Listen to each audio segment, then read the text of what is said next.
ഈ ഒരു കാഴ്ച വളരെ മനോഹരമാണ് കേട്ടോ.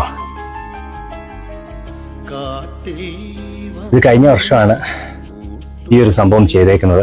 വളരെ മനോഹരമായിട്ടാണ്. ആ പുലിയൊക്കെ നോക്കിയേ, പുലിയുടെ ആ ഒരു കണ്ണിന്റെ തീഷ്ണതയൊക്കെ കാണിച്ച മോനെ എന്ത് രസമാണെന്നറിയോ. ഞാൻ അണയ്ക്കുന്നുണ്ട്, ഇത്രയും കയറ്റം കയറി വന്നതിൻ്റെയാണ് കേട്ടോ.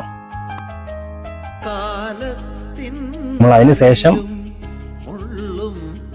ക്ഷേത്രത്തിലേക്ക് കയറുകയാണ് കേട്ടോ.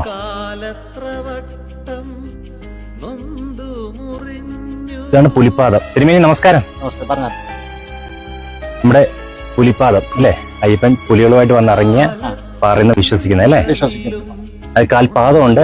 കാൽപാദം കണ്ടിതാണ് കാണുന്നത്. ഈ രണ്ടുണ്ട് കണ്ടിതാണ് അല്ലേ? കാണുന്നത് വെട്ട് അതും അതിനപ്പുറത്ത് ഇത് അല്ലേ?